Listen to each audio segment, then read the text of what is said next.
So hello everyone. आज हम सीखेंगे माइक्रोसॉफ्ट एज्योर के बारे में। हम कुछ छोटी मोटी चीज़ें सीखेंगे हैंड्स ऑन करने से पहले कि माइक्रोसॉफ्ट एज्योर पढ़ने के पहले हमें थोड़ी बहुत बेसिक क्या आना चाहिए। तो हम स्टार्ट करते हैं इस वीडियो को। एंड कुछ जो प्री रिक्विजिट रहेगी वो रहेगी कि सबसे पहले तो आपके पास लैपटॉप होना चाहिए या फिर पीसी होना चाहिए, और एक आपके पास स्टेबल इंटरनेट कनेक्शन होना चाहिए। दूसरा ये कि आपके पास एज्योर माइक्रोसॉफ्ट एज्योर का अकाउंट होना चाहिए। हाँ, अगर आपके पास अकाउंट नहीं है तो वो हम सीखेंगे अभी कि हम अकाउंट फ्री अकाउंट कैसे क्रिएट करते हैं, बिलेबल अकाउंट कैसे क्रिएट करते हैं। अभी तो फिलहाल हम फ्री अकाउंट में सीखेंगे, क्योंकि लर्निंग के पर्पज से फ्री अकाउंट ज़्यादा अच्छा रहता है। हाँ, और जो तीसरी चीज़ है, सबसे पहला बात तो ये है कि हमारे अंदर एज माइक्रोसॉफ्ट एज्योर सीखने की एक एक्साइटमेंट होनी चाहिए। तो चलिए हम अब कुछ चीज़ें पढ़ते हैं। तो सबसे पहले हम सीखेंगे व्हाट इज क्लाउड। अब बेसिकली ये क्लाउड होता क्या है। सो क्लाउड क्लाउड क्या होता है? Central location to store the data. अब हम इसको थोड़ा साइज का हम बढ़ा देते हैं, 16 कर देते हैं, या फिर हम 20 कर दें। हाँ, अब क्लाउड होता क्या है? क्लाउड क्या होता है? एक सेंट्रल लोकेशन होती है जहाँ पर हम अपना डेटा स्टोर कर सकते हैं।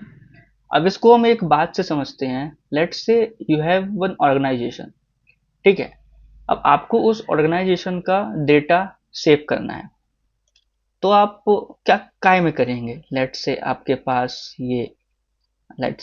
पास ये लैपटॉप है। इसको लैपटॉप ये लैपटॉप है। अब आपको एक ऑर्गेनाइजेशन का डेटा सेव करना है, तो आप इस लैपटॉप में करेंगे। लेट से आपने लैपटॉप में सेव कर दिया, ठीक है। अब इमेजिन करिए कि आप एक वैकेशन में गए हैं, ठीक है। अब उस समय आपके पास लैपटॉप नहीं है। अब उस समय आपको डेटा को एक्सेस करना है, कुछ अर्जेंट काम है। तो आप डेटा को एक्सेस कैसे करेंगे? तो आप एक्सेस नहीं कर पाएंगे क्योंकि आपके पास लैपटॉप नहीं होगा। तो इसका मतलब क्या हुआ? तो क्लाउड से रिलेशन क्या है? हाँ, तो क्लाउड में क्या होगा? क्लाउड में हम डेटा को सेव करेंगे ओवर द इंटरनेट। तो इससे सॉल्यूशन ये निकलेगा, हम किसी भी लोकेशन में रहेंगे, कहीं पर भी हम रहेंगे, हम अपने डेटा को एक्सेस कर सकते हैं ओवर द इंटरनेट। तो इसका मतलब क्या हुआ कि जो क्लाउड है वो केवल स्टोरेज का काम करता है? नहीं। So that's where the concept came, what is cloud computing.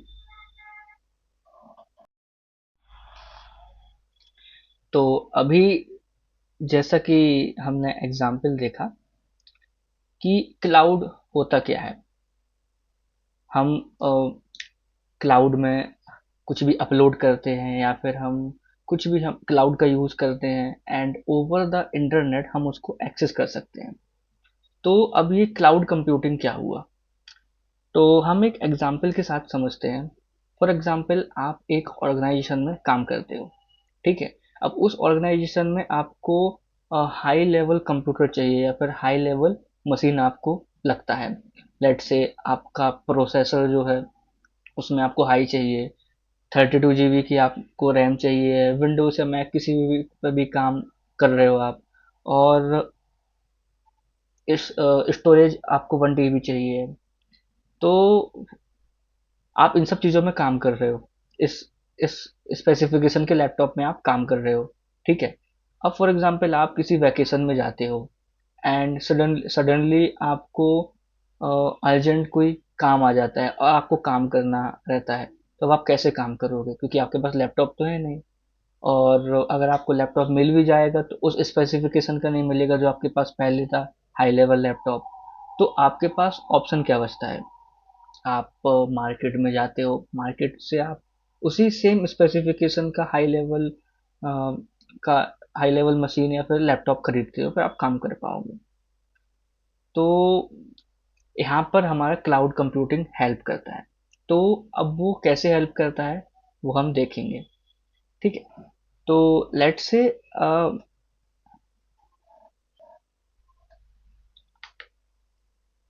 तो अब क्लाउड कंप्यूटिंग क्या करेगा, इट विल प्रोवाइड, यहाँ पर क्या करेगा, it will provide computing resources. जैसे कि यहाँ से मैं इसका साइज बढ़ा देता हूँ। हाँ, ये क्या करेगा, it will provide the computing resources. ये आपको कंप्यूटिंग रिसोर्सेस आपको ये प्रोवाइड कर देगा। लेट्स से कि आपको प्रोसेसर अच्छा चाहिए, प्रोसेसर आपको मिल जाएगा। आपको जो रैम चाहिए वो 32 GB चाहिए। आपको आप विंडोज 11 में काम कर रहे हो या फिर मैक में काम कर रहे हो, और आपको जो स्टोरेज चाहिए वो 1 TB की चाहिए, तो क्लाउड आपको ये सब दे देगा। एंड आपको इन सब का पे भी नहीं करना होगा। हाँ, आपको इन सब का पे भी नहीं करना होगा। ये आपको एक ऐसा सिस्टम प्रोवाइड कर देगा जिसमें आपका ये सारा स्पेसिफिकेशन होगा, और आपको केवल आप जितनी सर्विसेज यूज करोगे और जितने टाइम के लिए आप यूज करोगे आपको केवल उतना ही पे करना होगा। तो यहाँ पर हमारे पास एक टर्म आता है, पे एस यू गो। पे एस यू गो, तो जितना देर के लिए, लेट से आपको 1 मंथ के लिए चाहिए, आपको 2 मंथ के लिए चाहिए, और जितनी सर्विसेज आपको चाहिए आपको उतने के लिए ही पे करना होगा। So this is the power of cloud computing. Now, why companies are migrating on the cloud? Companies अब क्लाउड की तरफ क्यों माइग्रेट कर रही हैं? तो लेट से हम एक एग्जांपल समझते हैं। लेट से यहाँ पर, हाँ, लेट से आप एक स्टार्टअप बिल्ड कर रहे हैं। लेट से आपने एक स्टार्टअप बिल्ड किया। ठीक है, आपने एक स्टार्टअप बिल्ड किया, और इनिशियली इनिशियली ये आपको 50 लैपटॉप्स की ज़रूरत है। आपने 50 लैपटॉप्स मार्केट से खरीदे। ठीक है, आपने मार्केट से 50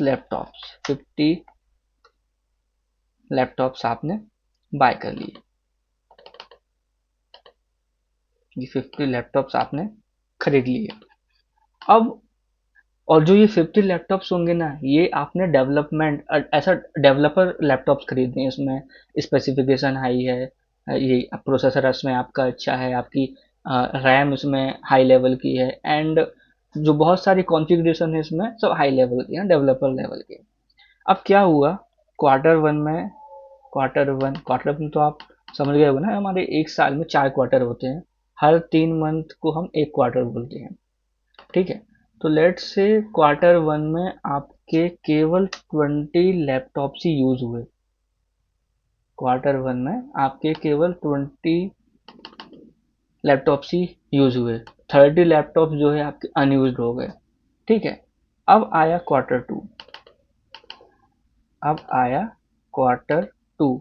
अब क्वार्टर 2 में क्या हुआ, मार्केट एकदम से हाई हो गया, मार्केट में एकदम से बहुत सारी रिक्वायरमेंट आ गई, तो आपको वहां पर 80 लैपटॉप्स की नीड हो गई। अब आपके पास तो केवल 50 लैपटॉप्स ही थे, तो अब यहाँ पर प्रॉब्लम हो जाएगा। तो यहाँ पर हम क्या करेंगे, हम क्लाउड कंप्यूटिंग का यूज़ करेंगे। तो अब हम यहाँ पर क्या करेंगे, हम क्लाउड से बोलेंगे, हम क्लाउड से हम क्लाउड से बोलेंगे कि हमें 80 लैपटॉप्स की ज़रूरत है, हमें 80 लैपटॉप्स की ज़रूरत है, और हम इनको अपने स्पेसिफिकेशन बता देंगे कि हमारे ये स्पेसिफिकेशन है। लेट्स से कि ये हमें प्रोसेसर अच्छा चाहिए, हमें रैम 32 GB चाहिए, विंडोज 11 चाहिए, या फिर मैक चाहिए, या 1 TB चाहिए। तो क्लाउड कंप्यूटिंग क्या करेगा कि हमें 80 सिस्टम्स प्रोवाइड करा देगा, इसको ओवर द इंटरनेट हम इसको यूज़ कर सकते हैं। और इसको हम कहीं से भी यूज़ कर सकते हैं, घर से भी यूज़ कर सकते हैं, ऑफिस से भी, और किसी भी लोकेशन से हम इसको यूज़ कर सकते हैं। एंड जितना हम यूज़ करेंगे, जितने जितनी सर्विसेज हम यूज़ करेंगे, हमें उतने का ही पे करना होगा। तो ये सबसे बड़ा प्रॉफिट होता है क्लाउड कंप्यूटिंग का। अब हमारे माइंड में एक क्वेश्चन आता है कि जैसे कि हमने यहाँ पर 80 लैपटॉप्स हमने क्लाउड से मांगे, उसने हमें हमने स्पेसिफिकेशन दे दिया कि ये इस स्पेसिफिकेशन के लैपटॉप चाहिए, तो उसने दे दिया। अब ये कैसे दे पा रहा है? तो होता क्या है कि जैसे हम कुछ भी मांगते हैं, ठीक है, जैसे हमने 80 लैपटॉप्स मांगे, तो इसमें क्या होता है, इसके डेटा सेंटर्स होते हैं। क्या होते हैं? डेटा डेटा सेंटर्स होते हैं, ठीक है। हमारे पास डेटा सेंटर्स होते हैं, ठीक है। और ये डेटा सेंटर्स बहुत बहुत लार्ज होते हैं। और डेटा सेंटर्स के अंदर, डेटा सेंटर्स क्या करता है, सर्विसेज प्रोवाइड कराता है। तो डेटा सेंटर जो ये है, ये बहुत हाई लेवल पर होते हैं। अच्छा, और हम क्लाउड में देखते हैं कि हमारे पास there are 3 big players in the cloud. हमारे पास हम 3 बिग प्लेयर्स को देखते हैं। पहला तो हमारा हो गया ये जीसीपी, दूसरा हो गया हमारा amazon वेब सर्विस, और ये जीसीपी गूगल क्लाउड प्लेटफॉर्म बोलते हैं हम इसको, और तीसरा हमारा हो गया ये एज्योर, जिसको हम माइक्रोसॉफ्ट एज्योर बोलते हैं। तो अब हम अगली वीडियो में समझेंगे इसकी सर्विसेज क्या होती हैं। बेसिकली ये 3 टाइप की सर्विसेज प्रोवाइड करता है, आस पास सास। ये आपने पहले भी सुना होगा। तो इसको हम हल्का फुल्का ब्रीफ लेंगे, थोड़ा बहुत देखेंगे अगली वीडियो में। जब तक के लिए बाय बाय।